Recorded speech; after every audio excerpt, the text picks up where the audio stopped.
All right, and there you have it. That was John Wertheim talking about the state of tennis. Some interesting stuff from John there. Be sure to follow him on Twitter at John_Wertheim for more great tennis insights. But up next, we are going to talk a little movies with the great Jon Stanko right after this.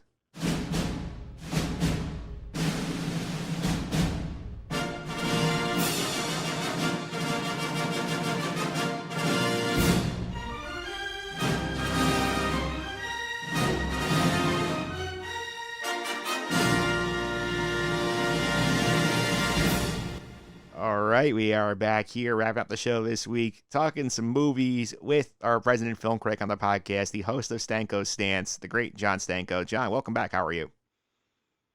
Thank you for having me, Mike. I'm doing all right. How about yourself? Doing pretty good. I got to say, in the routine of the quarantine podcasting, I feel like we have, you know how Billy Joel recently had the, what do you call it, the regular engagement, MSG. I feel like we have a monthly engagement where it's like Sandra Rosa, Jon Stanko, back-to-back every month.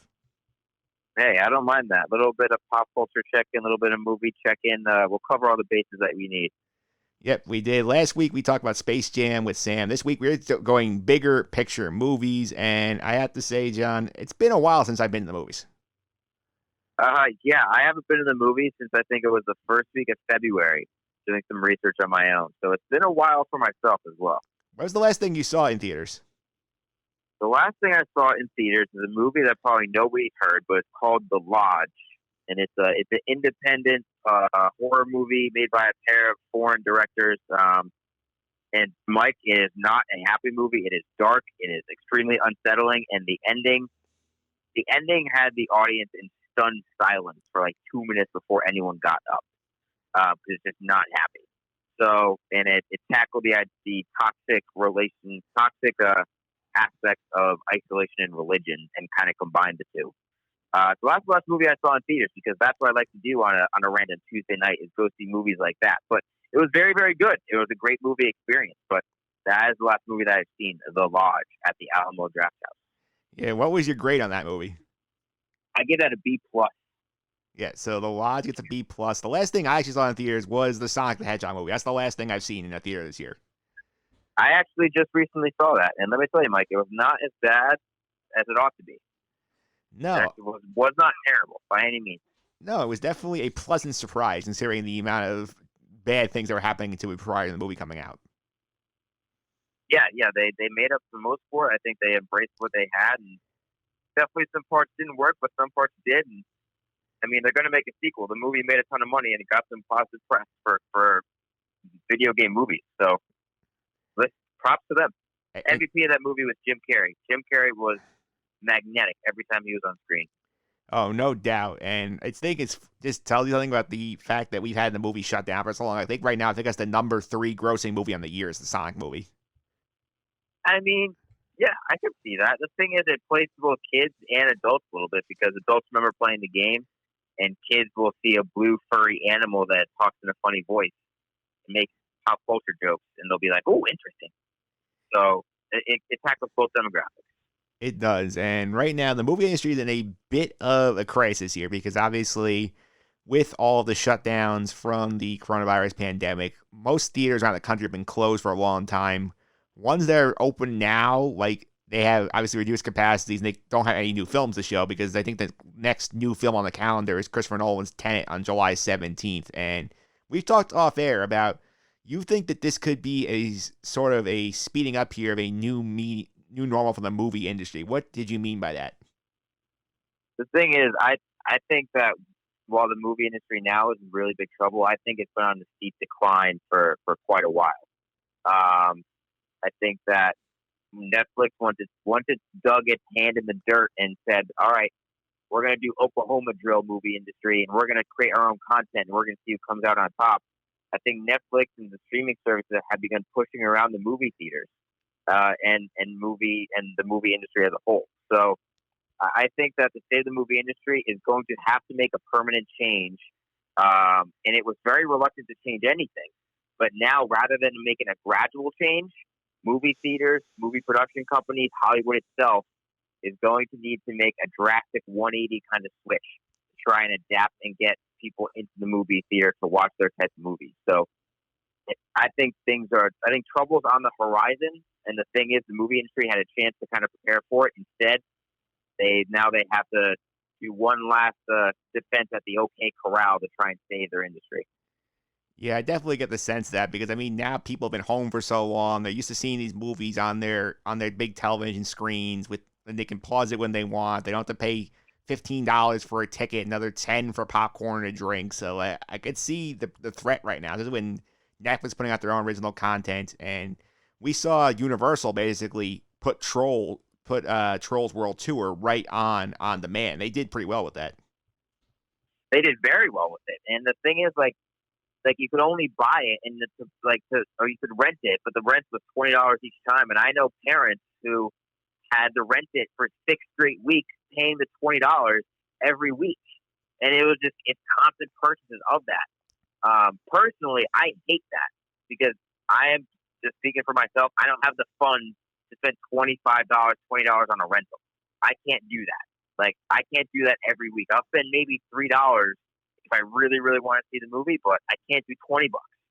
So the at-home movie experience, which the coronavirus kind of brought to the forefront on the platforms, it's not good for the people who went to the movie theater as a way to escape, get out of their house, and like thought as like, all right, here's my fun money. I'm gonna spend $20 on a ticket and go escape for a while. You don't get that same enjoyment when you're doing it at home. And so, unless you have a reason to rent it to literally occupy little kids like Trolls World Tour, it's tough to really commit to it. Yeah, I agree to that. And also, it's just sort of a big deal, just this whole idea that you're thinking about, like, the whole experience of the movie theater has to change because, like, right now, it's like people are going to have considering all the downfall the economy's had, people have a lot less disposable income to do it. And I don't think the idea of sitting in a crowded theater with like a bunch of people spending $25 for 1 2-hour movie is gonna fly as well anymore. No, and I would agree with that, and that's where movie theaters have to kind of change their policy of how they're going to make money. Because I think from what I've heard, that concessions was a huge way in which they made a profit, and that's why things were so high priced so often, was because that was the easiest turnaround for cash, and the margin of profit for the theaters was in the concessions. Now, like, how do you combat that? Do you raise the ticket prices? But you could say, all right, it's bring your own snacks, bring your own drink. Like, is that a way to kind of raise ticket prices, but you can make it a more custom experience for the people who go? But in that case, how do you police the alcohol or stuff like that people bring in when it's not like a movie-going experience that would be beneficial to that kind of beverage consumption? So there are different ways that the movie theaters can kind of approach it. I'm going to tell you a pitch that I have, a dream, Mike Phillips. Sure. Is a dream. You know how if you go like virtual golfing or Top Golf, you get like a lounge. And it's like you can get 10 people in a fairly like isolated area, and you get like food, drink, and you're just focused on the one thing that you're doing. Especially in like virtual golf, you literally have a screen in front of you. There's 10 of you around. You're hanging out, doing whatever. I would be very curious if a movie theater would do something like that, where instead of big rooms of people, where you have like 200-seat theaters, you have mini rooms of like comfortable couches where you can get like 8 to 10 people, and then you have like the new movie playing on a really nice projector, a really nice screen with like food and drink that they can hang out, watch the movie. These rooms are soundproof, so if you want to hang out with your friends watching a new movie and talk during it, as if it's like a horror movie, and say, "Oh no, don't open that door," and scream like that. Or if you have for me, if you have 8 people who like myself would like to just sit, kind of like watch the movie and like be really into it, you could have a room like that where if you get friends together and it's quiet like that, you could have those different kind of experiences. Now, how much do you pay? Do you pay for the time? Do you pay for the amount of people? Stuff like that. That is, I wonder if they can go to something like that where you're not going to have as many people in as big of a room, and also these rooms then you clean after and stuff like that. So that's a pitch and a dream I have, is that movie theaters, if they change to that, they can cater to people wanting to hang out in smaller sessions and smaller groups of people that they know and that they trust, but also still kind of have that movie-going experience, and they can maybe even make it more fun if they make these rooms soundproof enough to be next to each other. So that's the pitch I have. That's the dream. I do think that's a good idea. I do think it's kind of like an offshoot of like what Alamo does right now, where you sort of have like these smaller theaters. Exactly. Like it's sort of like taking it up to the next level because I think it does make some sense in terms of like the mall. One of the local malls by me was dead for a long time, and now they've been not focusing much on stores, but sort of adding experiences that bring people out. Like there's an escape room place in that mall when it's open. There's like things for kids to do. There's a gym. It's like this mall director basically said like people don't need to shop in physical malls right now. They can go on Amazon. They can do a lot of things. We're gonna try and give them activities they can't do online. That's sort of the idea you're coming with the movies here. Yeah, so yeah, I would agree. And escape rooms that's a great example actually of like getting people together, getting a group of friends, and you guys are in a room hanging out and like being together for that time. So again, it's very very similar to that. So that's the way the movie theater experience is going to change. I think one other big thing is we don't know what movies are going to be in theaters when at this point. We've had so many movies that have been pushed back that were expected to come out this year during the summer and are coming either out to the winter or till next year, 2021. We're going to have so many movie projects that are backed up because production just literally could not happen because of coronavirus. We're going to have planned productions that wanted to film overseas in different places on different settings that might not be allowed to happen because of travel restrictions with the coronavirus in different countries having different rules. They're going to have different limits to the amount of people you can have on crew and on set. There's so many different things that are going to happen like that. I don't know all the questions to. I don't know all the answers to. But I think that after this year and maybe early 2021, when we see all these movies that were originally going to come out during the summer pushed back, once you get past that threshold of the movies that we know are done and ready to go, I'm very curious to see what happens maybe mid-2021 and forward, and if we have any original content that's going to be exciting that people are going to want to go see, and if there's going to be either a lot of it or a really slim amount. Yeah, I'm intrigued as well because I mean we talked about offline all the different movies that have gone backwards. I mean Black Widow got pushed back. Bond was the first one that got pushed back in November. We've seen movies get pushed into next year because these movie theaters don't want to lose the gate. And right now, I mean, like you're opening at most theaters, they can only have like 25% of your audience capacity in there, and that's not a problem if you have one movie come out. Like let's say Tenet does come out on the 17th, you could put it on every screen, sort of make up your revenue that way. But like, it's hard to see like a if there's enough movies to sustain it, and B like. You're a big movie guy. Would you be the first one running into a theater, like, and considering the situation, there's no vaccine, no cure for this thing yet? I'm going to be honest, like I would be. That's the honest answer. One, because if I'm going to spend $20 to see the movie, I am not going to watch it on the TV in my house. Part of me going to the movie theater is my escape. It's I shut my phone off and I focus on the movie and I focus on the experience. I have a harder time doing that at home. It's natural. I'm going to have my phone plugged in. I get a text. I'm going to look at it. It's really harder for me to focus. Even though I have a fairly good setup in my apartment, it's like the mental thing of like once you're in a movie theater, you're there for the movie. You're not there for anything else whatsoever. So I will go because I want to trust the movie theaters for the process that they have. I also want to support the movie theaters because I love going there, and the only way they're going to be able to stay in business is to have people go. And for the people who work there and own these different theaters, that's how they're going to get business. So I will go. I will abide by all the guidelines. I won't go to a Saturday night, what would be a primetime show. Maybe instead I'll go to a Wednesday at 3:00 if I can, or Wednesday or like Tuesday night when it's like not as crowded. Maybe I'll take those little precautions, but I will be going to the movie theater when they open. And because Tenet's the first one scheduled to come out, we'll see if that still is on track. Right now, I'm a little bit pessimistic, but if Tenet's coming out in theaters, you can bet your bottom dollar I'm going to be sitting in a comfy seat watching it in theater. Yeah, and Tenet's an interesting test case being the first one back because Christopher Nolan has made it clear it's like this is a movie that has to be experienced in theaters. I'm not putting it on streaming. I'm gonna wait till I can get my audiences in there. And one thing he did point out that interesting is that the last trailer that came out, like basically did not put the date out anymore. It just said coming to theaters, like hammering home it's going to theaters. I not guaranteeing the date yet, but it's gonna be in a theater. Yeah, I mean the thing with Christopher Nolan is his name sells tickets. So if you're going to have a theater, if you're going to have a movie open up the theater business again, Tenet would be it, right? There are very few directors who could sell tickets strictly on their own.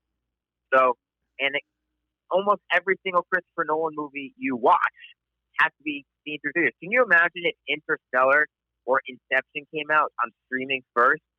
Like, it would not have the lasting impact and the word of mouth talking about those movies if they came out only on Amazon Prime or Netflix to start.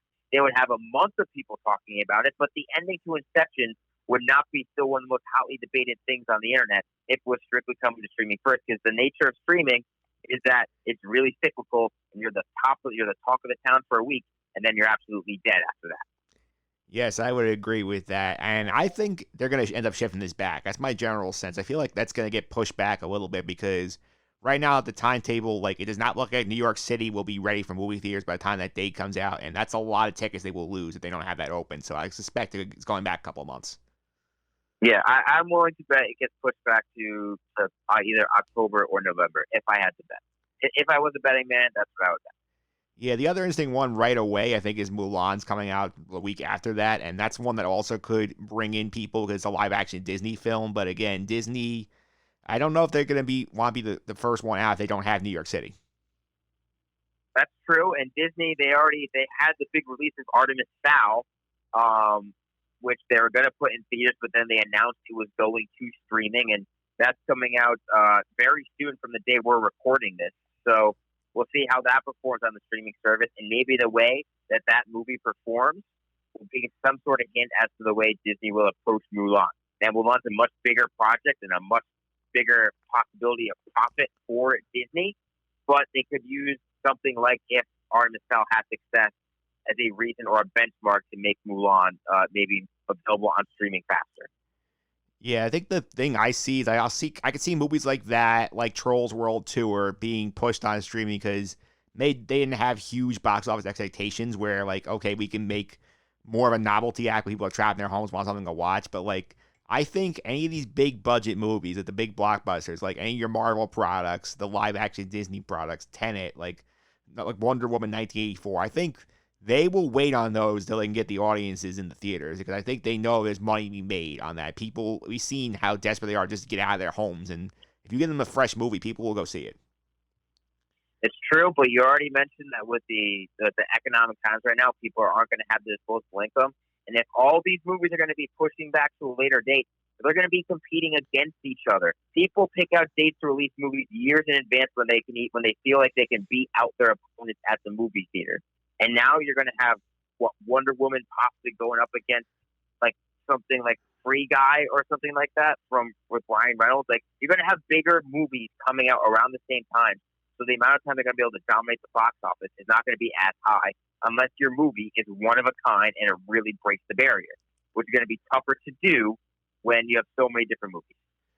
Yeah, I do think the ones that get hurt the most are these smaller budget films, independent films, because like right now it's like they're not going to have as many opportunities to get into theaters because they're just obviously productions shut down. Like the calendars will be so compacted now, all these big projects sort of stacking up on top of each other. A lot of these smaller films not going to have a chance to shine.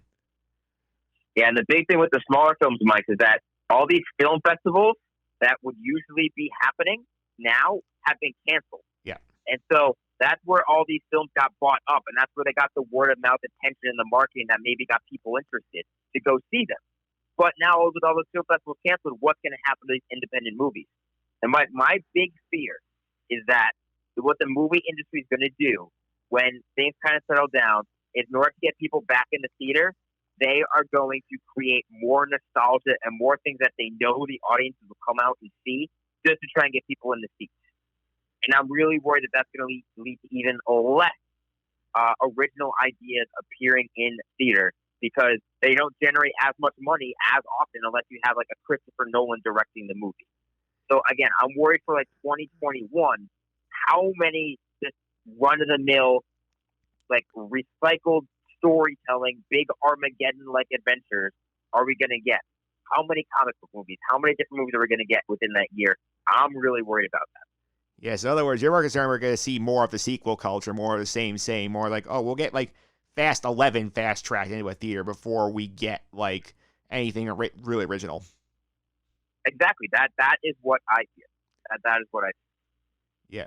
So the thing is, like, thinking for myself personally, I'm tired of comic book movies. I'm tired of sequel culture. I'm tired of Star Wars movies. They put out too many of them too fast. Like, a movie I don't know if you saw Extraction on Netflix with Chris Hemsworth, I have not seen but it yet. that was like it was like an action movie that it looked like it could have been in theaters. And frankly, there are some aspects of it that are as good as John Wick, and just like the way the action set pieces happen, the violence of it. Seeing that in the theater, I would have been jacked up. But the thing is, that came to streaming. I'd rather see a movie like Extraction in theaters than to see something like Black Widow, because I know what Black Widow is going to give me, because I've seen comic book movies before, and it takes a lot to make me excited and really talk about a comic book movie after I see it. So I'm worried again for like 2021 when we get back to that. We're just going to get more of the same. And like movies go in cycles and the way movies come out. But I think the cycle of sequels and comic books and extravagant storytelling that we've seen now, and stories being retold, I think that stretch is going to continue now for years because of coronavirus kind of expanding it. Yeah, also one other wrinkle that's interesting to think about now is like obviously the one thing that would seem to be safer right now to do in terms of coronavirus is the drive-in theater aspect. And we've seen some municipalities saying, you know what, like we're allowed drive-ins now. You can go see movies at drive-ins. Do you think this could lead to a mini resurgence for the drive-in? This is going to be pessimistic, Stanko, but I don't think so, Mike. Because I think that drive-in movie theaters still require people to get out of their homes and to go do something. And I think if you put a new movie on a drive-in theater, and if you put a new movie on Netflix, Amazon, Hulu, wherever, HBO Max, they're going to sit at home and watch it, and they're not going to go drive to a drive-in theater and watch it. Now, I think drive-ins have a proper place for showing classic movies and getting people out of the house for like a way to treat the family, something like that. Like if they showed Jurassic Park at a drive-in, I would be there in a heartbeat to go watch like Jurassic Park or Indiana Jones or something like that. Or even at this point, I would rewatch the trilogy of Lord of the Rings on a drive-in theater because it's remembering something that happened in the past. But a new movie, I think people are still going to want to see the comfort of a new movie in their own house. I think drive-ins are more for filling the nostalgia aspect for that. So that's why I'm a little bit worried that they don't have the lasting impact of the revitalization they're having right now.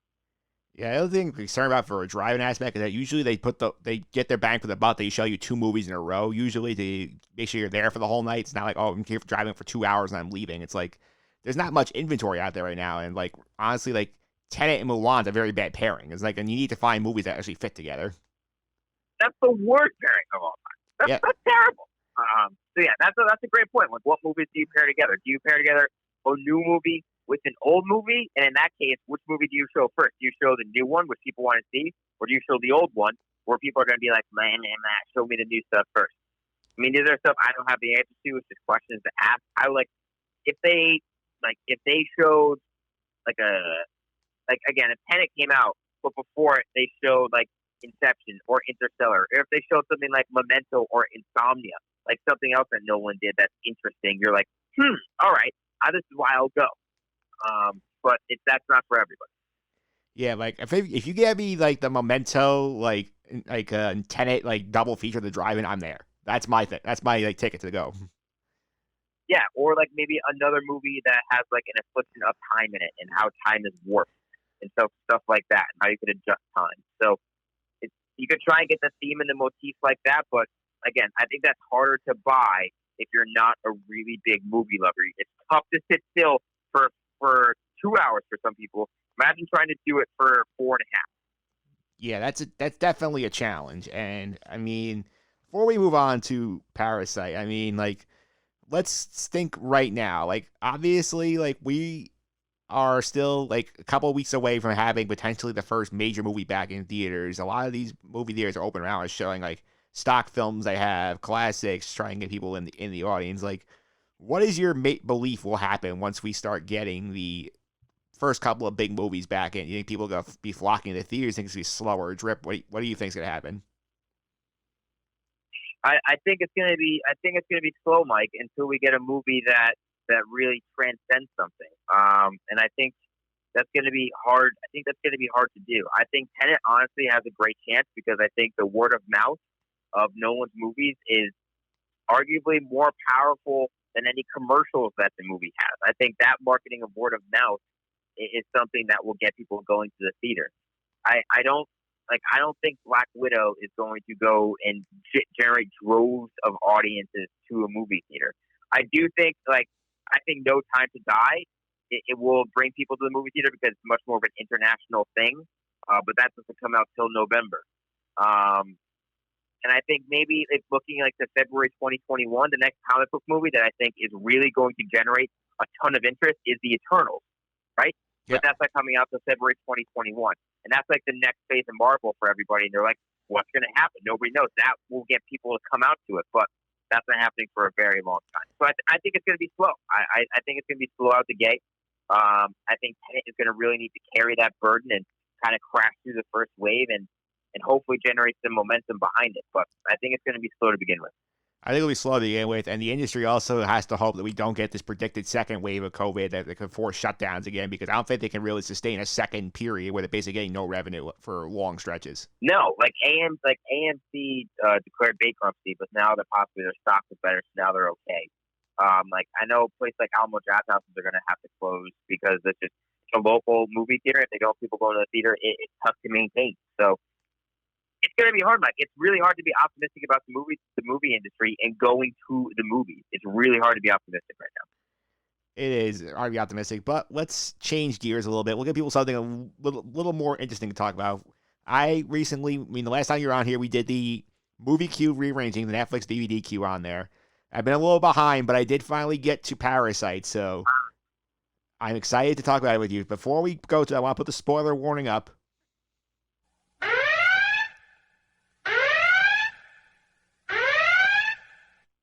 Okay, if you have not seen the 2019 Best Picture winner, Parasite, get out, go watch the movie. If you don't want to be spoiled, then come back and listen to us. But, John, I have to admit, I love this movie.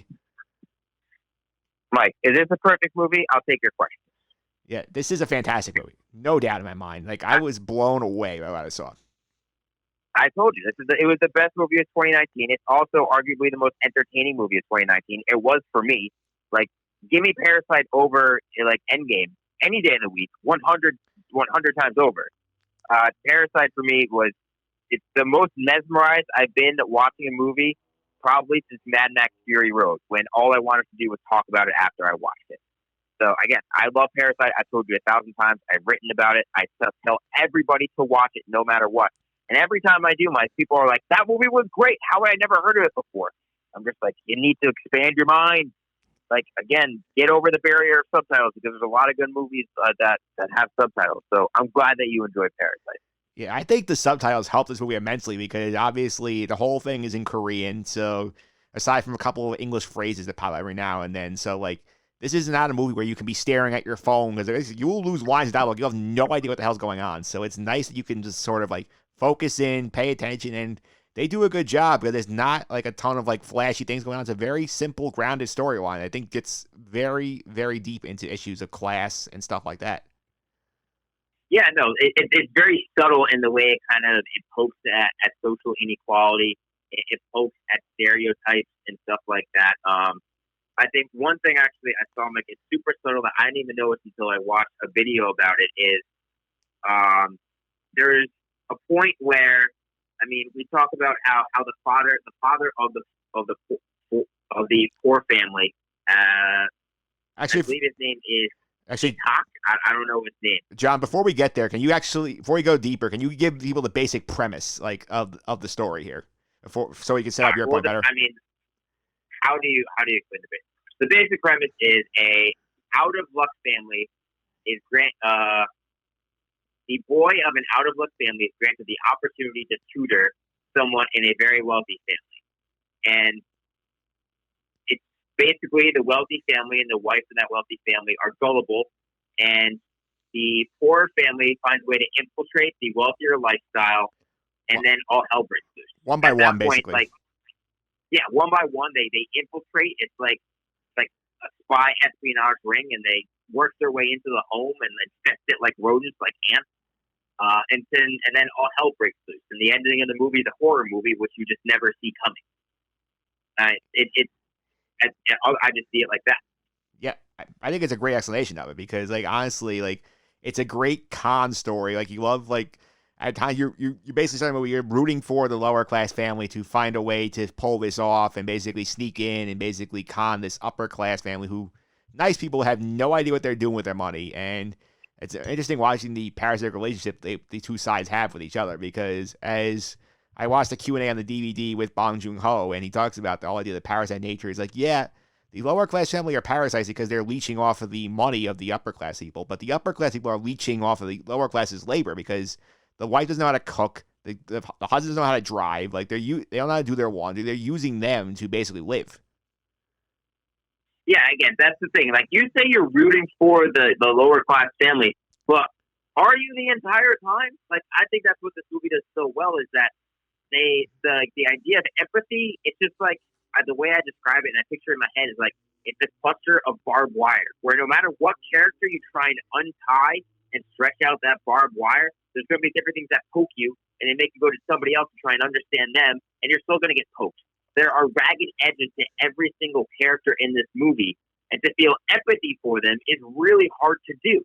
I think that's what's so good about Bong Joon-ho's storytelling, is that you can identify with every character and what they want to do, and you can see why you believe their actions are right and wrong.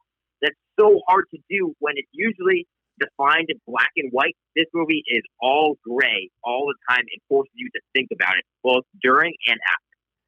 I will also say, I think the one ruble character in the whole movie is the little boy Da Song. Like, he gets the worst shake in the entire movie. That kid is going to be screwed for life. Yeah, I mean, that kid, how creepy was that shot when they showed the man who's been living underneath the basement, just the whites of his eyes in the staircase? Like, that's not genuinely, it's creepy. That's where this movie is like a horror movie, because it's just scary. So you understand why that kid is having seizures.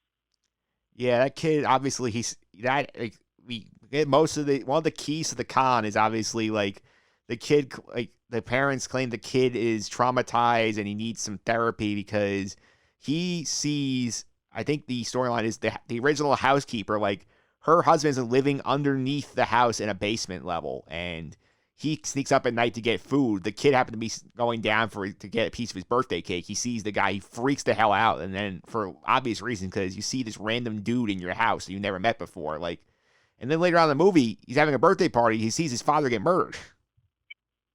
Yeah, I mean, that kid's scarred for life. Like, there's no bones about it. Yeah. So, like, he's screwed. Like,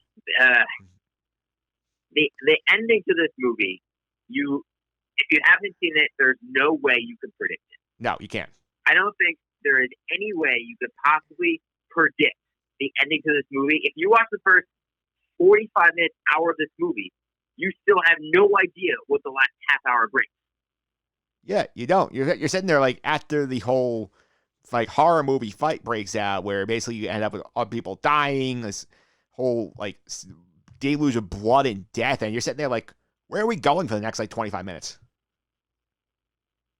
Yeah, and then the ending is, I think, made to make you, like, think if you think it's real or not, of, like, of the son of the poor family being able to get rich, buy the house, and save his father. Is that just a dream? Is he just writing it? Is that real life? Like, them walking together and hugging in the living room. This movie makes you think on so many different levels. Even when it's, like, not blatantly explaining things to you, it's putting things in the back of your head that kind of suck you in. And there's one-liners that just stick with you. Like, I believe it is after the poor aspect of this Korean town is flooded, and they're all sitting together in the giant assembly room, and they're sleeping in wet clothes and stuff like that. And the father's talking to the son about, you know what plan never fails? Having no plan at all. And talks like that just stick with you, that, you know, the poor people, like, sometimes they can't plan for anything because they don't know what they have, and you can't plan because then you can't have failure. Failure is not disappointment. And there's so many aspects and levels to this movie from a societal and economic aspect like that. Yeah, speaking of the level, that's another interesting theme that sort of plays throughout this movie, that they play with the idea of the height of the actual, like, homes of the people. Like, the poor family is in a subterranean, like, apartment, basically. You see, like, it's in squalor, like, they are basically, there's junk everywhere. It's a disaster. They have to climb to, like, the top of their toilet to get Wi-Fi access. And you have this beautiful rising structure of the rich family's home. I like the idea of how they play with the levels, sort of a metaphor of the stratification of classes. Oh yeah, I mean the scene after it is the son's birthday and it's raining, so they have to come home, and so so the poor family has to escape, and they're just running downstairs, which are constantly flooding with water. It's like they're running through the different like mazes in an anthill, where you only see the top, right? And you can see kind of what happens, and that's like the rich people in this Korean society. You see that aspect, but if you dive deeper, and if you go underground, there's so many things built on top of each other with different mazes connecting to different things, and that's what it was like with this poor family trying to escape back to what they had to see that it was all gone. And it's like that thing of allegory of the cave, right? You learn this in middle school or high school, where it's like if someone comes out of the cave and they discover something new on the outside, for them to go back into the cave, they can never have that same experience again of not being able to have what they experienced on the outside. And literally coming to fruition for this family when they go back down, they see their home flooded, where they have to go back to the cave, like the cave of having nothing at all. They know they can't live that way anymore and have any happiness that way because they've experienced something else on the outside on top of that anthill.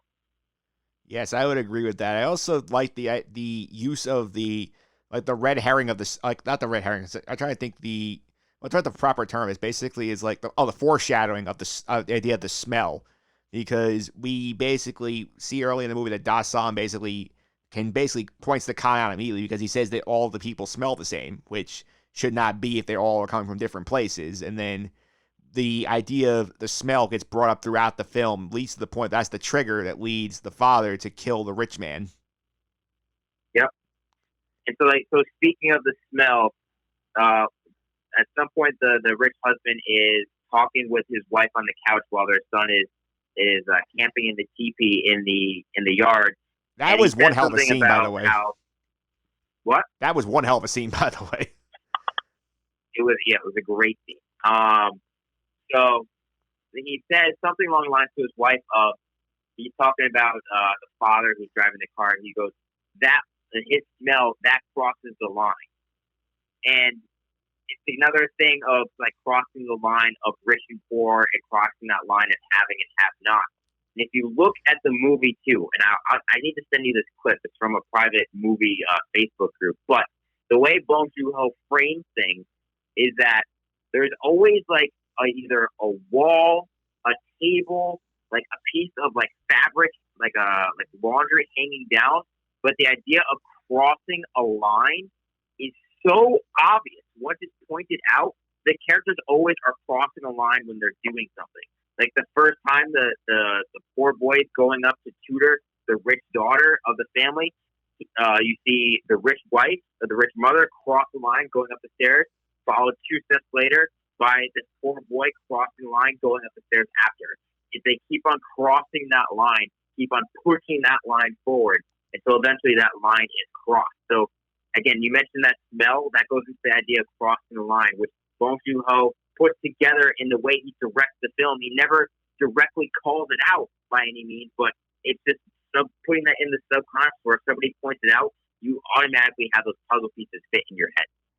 Yeah, indeed. I also want to touch a little bit on Ki-woo, the poor son who basically gets the whole plot story, because I think it's interesting how like he basically gets set up by his friend Min, who is going off to study abroad, and I feel like he starts trying to copy Min's like role. He basically tries to fill his shoes, and basically he's at times quoting word for word things that Min said earlier in the film to him. He's basically reciting the lines over like verbatim. And I think that was a very interesting take. It's sort of like, you know, he basically trying to pretend to be someone else to sort of escape his own reality. I think so, and I think it's also like you try and become part of like the society that you're in. And I think you it's like emulating what you want when you can't have it. So like say if I was like that, for me speaking, like back in middle school or high school, if I didn't have something, I pretended like I have it and did everything I could to act like I had something. And that's what that character did, where he tried to pretend to be something else. He tried to pretend to have someone else's charisma because he didn't have it, but he did everything he can to try to achieve it in his own way. So I think it's again being persuaded that you're not good enough, that you need to be somebody else. Yeah, that's true. What do you think of the Scholar's Rock? That was sort of like brought into to the family, given them as a gift by Min at the beginning, saying like, and it sort of pretends, oh, like wealth is coming your way, and then we see Ki-woo basically clinging to that rock throughout the movie. It's sort of like I feel like he's basically just hoping that this will somehow work out for him, and it doesn't. Well, yeah, he says that wealth will come your way, good fortune will come your way, and they're clutching onto this rock as an idea of hope, right? And I think it's that idea that if you keep on hoping for wealth, if you keep on hoping for good fortune, if you keep on hoping for these things, that eventually it's going to weigh you down and it's going to drown you. And much like how the entire core aspect of this Korean society is drowned by water, you're going to find yourself suffocating and drowning yourself if you just keep on grasping onto the things that you can't get and that you can't have. And which is why it's kind of funny, because this family did all the steps where they weren't just hoping, they were trying to achieve it. They were doing everything they can. They were conning a rich family. But in the end, it's literally that rock falling down the stairs, awakening the crazy man downstairs, and the blood that it's soaked with, is that eventually the idea of good fortune and wealth and what's going to come to you may be soaked in blood for the things you'll get to try and have it. So it weighs on you both emotionally and mentally, the idea of that good fortune and wealth that you'll do everything to achieve.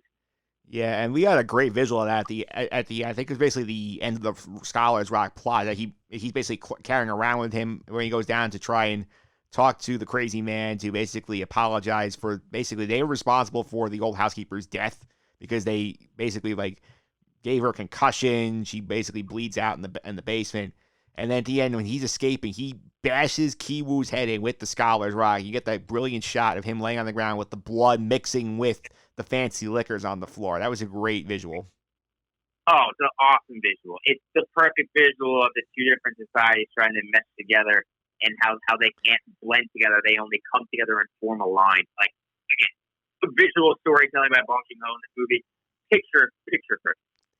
Yeah, it was great. I also like the idea, the thread sort of connects the beginning and the end of the movie, where we see the beginning of the movie that Ki-woo basically climbing to the top of his toilet to get the Wi-Fi signal, basically searching for a signal there. At the end, he basically is decoding the Morse code message that his father sends him underneath the rich family's house, which has since been sold from them to a German family. And I do think it was cool that we're sort of getting this sort of parallel, the devolution of technology as the movie went on too. Yeah, no, that's very true. And the way of communicating through Wi-Fi and searching for it, but go back to the simplicity sake of the Morse code. I love how in the beginning they're searching for that Wi-Fi. They go to the highest point by the toilet or whatever to get the Wi-Fi. And then there's the shot of when their home is flooded. You have the daughter just sitting on the toilet while it's exploding, smoking a cigarette.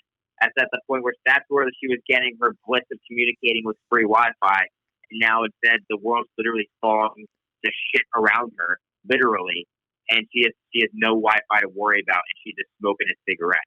So again, going back to the same spot with the Wi-Fi, and it's when that's when they're at their highest, that's when they're at their happiest at the start of the movie, when they can get that free Wi-Fi. It's something that simple, and then at the end, when they're in their home and it's ruined, she's back in that same spot with no happiness at all. Yeah, this is just such a fantastic story throughout. Tons of layers, a lot of great complexity. Great characters developed throughout this movie too, and I have to say, like, I feel bad for Ki-woo. Da Sung's the clearest loser in this movie, but who do you think is the biggest scumbag of the movie? Who do I think is the biggest scumbag of the movie? I mean, it's tough to say. I honestly think it's probably.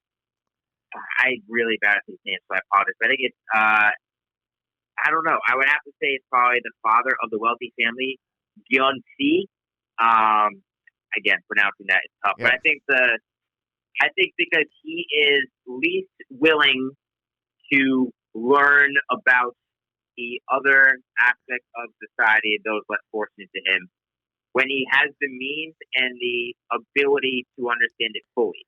I think the wife, Young Kyo, I think she is the star of the movie from an actor standpoint, from a performance standpoint, because I don't feel that she's scumbag for taking advantage of the poor people, because she's just completely ignorant to the fact they exist. And trying to convince her otherwise would be near impossible. Meanwhile, that wealthy father, he has the knowledge where he could understand it, and he chooses not to.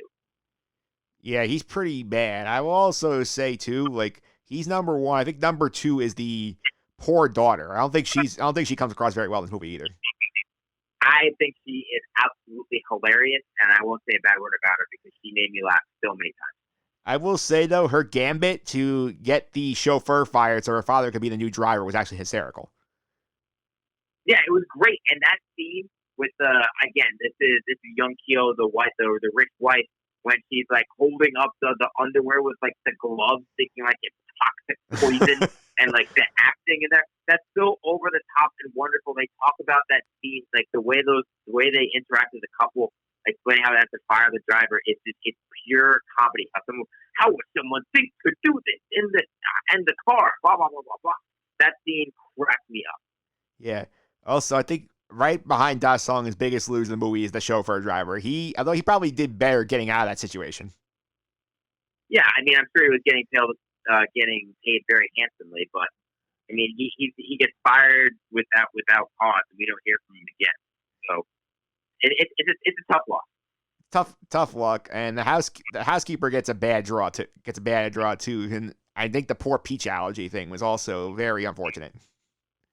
Yeah, the peach allergy thing was unfortunate, but I mean, the way that they achieved that peach allergy buzz thing and like the hot sauce like blood, and you have the father Key when he lifts the napkin up to show it to the rich wife, to show it to young Kyo, and it's like he has the face of pain as he shows the napkin with hot sauce, showing that so the wife thinks it's blood. Again, a great moment in the movie. I also love the visual shot, strictly of when the daughter is blowing, the poor daughter, Ki Jung, is blowing the peach fuzz off the peach before they put their plan into action, and you see the peach fuzz blowing in the air slightly. That's a great visual from Bong Joon-ho.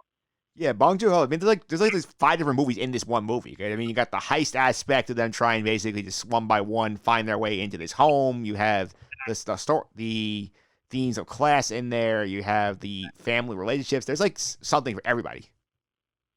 Yeah, there's something for everybody in this movie. Everybody should watch it. Everybody should watch this movie. Yeah, this was an A+ on your chart, right? It is an A+. Yeah, it is an A+. Yeah, indeed. I second it. A+. Go watch Parasite. Get over the subtitles. You can deal with it. If you've watched Laws and you've watched the Jin and Sun scene, basically it's that kind of commitment for a whole movie. Yeah, I mean, turn your phone off if you can. I mean, you're going to have to read the subtitles. Please don't get scared away by the subtitles. Every person who's seen this movie has either told me or texted me going, it was totally worth it. So at this point now, it won an Oscar. It's the first foreign film to win Best Picture. You saw the ovation it got at the Oscars, where everybody was happy for Bong Joon-ho and everybody involved with the movie that it won. It got its deserved praise. And frankly, this movie, with the way the Oscars are going to be this year, if we have awards at all, this is going to be the best motion picture that for a very long time this year. Yeah, it will. John, thanks for all the time today. I really appreciate it. Before I let you go, I was going to ask everybody every week on here, we can get some streaming recommendations from people. What have you been streaming of late? What have I been streaming of late? Well, luckily, Redbox has been doing this buy one, get one free thing, so I've been dominating Redbox. I mentioned I finally saw Sonic, finally saw The Invisible Man, saw the Rhythm section, saw The Way Back. The Way Back with Ben Affleck, that basketball coaching movie, was very, very good. Ben Affleck was excellent. It's not your typical sports movie. There are different layers to it, and the ending, I personally loved. I can see how some people wouldn't expect it, but it's well worth the price of admission. And otherwise, HBO Max has come out, Mike. I don't know if you have that, but their movie library is incredible. I've watched the Maltese Falcon, the Manchurian Candidate. I watched again. They have all the Turner classic movies. So I'm going back and watching movies from the 1940s and 50s as well. I'm falling asleep to episodes of Whose Line Is It Anyway, because I love that show. So those are the things that I'm streaming right now. They have Whose Line on HBO Max, all of them? Yes, Whose Line, all the original 8 seasons, every single episode. It's perfect. Colin Mosley and Ryan Stiles are the best comedy duo of all time. I stand by it as of right now, today. Yeah. I love that show. I mean, back in the day, I watched it on ABC. I've watched the reboot on CW too. I do think the incredible thing is they still got it. Those guys. Yeah, no, they did absolutely, and I watched the reboot as well. It was not terrible by any means. I just didn't stick with it as much. There is something to the old episodes. The old episodes they still stand the test of time.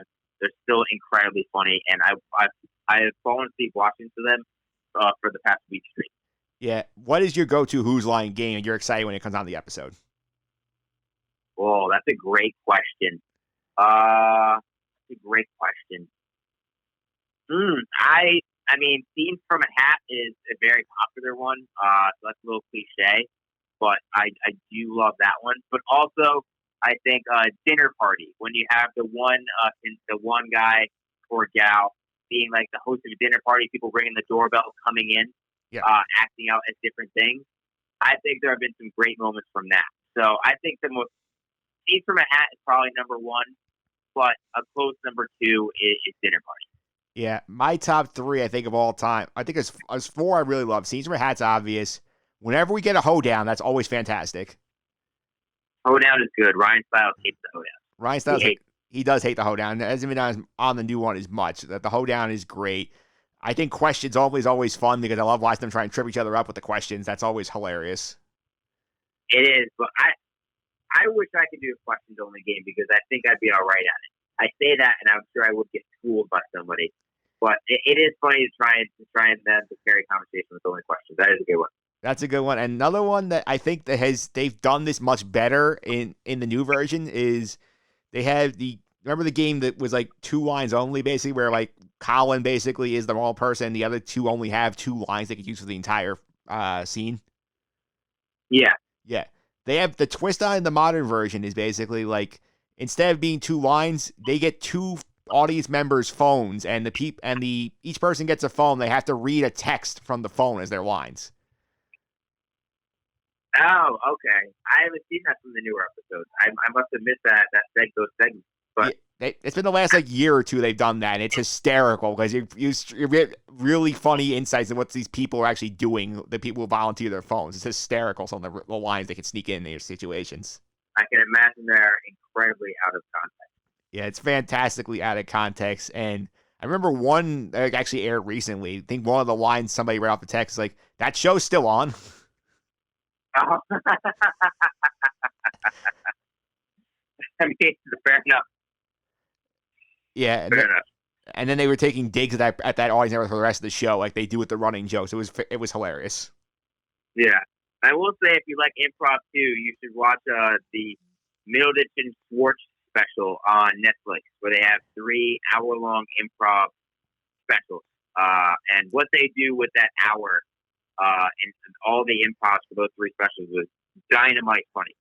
And so if you do like comedy, if you do like improv, there are 3 hours of laugh out loud stuff with Middleditch and Schwartz on Netflix. Yeah, I think I actually watched the Seinfeld stand-up special recently on Netflix. That was a little meh for me. I feel like he's kind of like... I didn't like it. Yeah. I was bored. Yeah, like there were only like 3 times the whole thing I actually laughed out loud. Yeah, I didn't even laugh out loud 3 times. I put it on as background noise, and it didn't grab my attention at all. So I would agree with you. It's not that great. Yeah, it's not that great. The other Netflix thing is I did finish Tiger King. Did you finish what? Say that one more time. I finished Tiger King. Tiger King? Yeah. I mean, you're late to the party. What did you think of Tiger King? It is like you said. You nailed it perfectly. Is that the only ones you root for are the Tigers? Everybody else sucks. Yeah, everybody else is a piece of garbage. Everything else is a hot piece of garbage. I will say, though, I think the people who actually work for the zoo themselves, like the lower level people, are not bad. I think anybody who like is an animal handler or above is awful. Yeah, I mean, but the thing is, if you're still working for those zoos and working for those animals, you're feeding them like the shitty food and stuff like that. Like, you're still contributing to the problem. Yeah, I get the sense, though, with some people, it's like, you know what, like, if I'm not here, maybe somebody far worse will be doing this job. Yeah, I mean, they think that they're doing well. It's just, I mean, and now Carol Baskins, got ownership of... She did. She got the zoo. Shows. She got the zoo. But also, they reopened they reopened the investigation into her ex-husband who disappeared, and there were reports that like in the reopening of the investigation, it was very obvious that the will that was left by her ex-husband who disappeared was forged. Like, there have been like official statements that came out that said lawyers were like, I don't know how this got passed. It's obviously a forgery. So she's going to go down too. Yeah. I'm just waiting for, I think when the inevitable season 2 comes, it's going to be like as big a disaster as Making a Murderer season 2 was. I don't think there's going to be season 2. Because I don't think the parties involved are going to want to do it again. Especially Carol Baskin. She's not going to go on camera ever again. They're going to do something with it because it was too much of a hit. They're going to find some way to make a meal of it. It's not going to be nearly as good. What I would rather have like a 3-part, like legit political, like police investigation into it. Like from strictly like what is illegal, what is not, and what has happened since the show. Yeah. That's what I want. Like what is good, what is bad, without the fluff. Yeah, I can see that. And John, thanks again for coming on. Next time you come on, like hopefully we'll be back on in the summer. Maybe by that time we'll have some movies to sort of lay out and sort of do what we did last year, do the summer movie preview. Well, it might be a bit later in summer because depending on when these theaters actually open. I mean, it's probably going to be a late summer, early fall movie preview. But yeah, I'm down. Yeah, I know you're down. And for those who want to follow you on social media, keep up with the blog. How can they do that? Blog is stankosstance.wordpress.com, and I am on Twitter and all social media at jstanko99.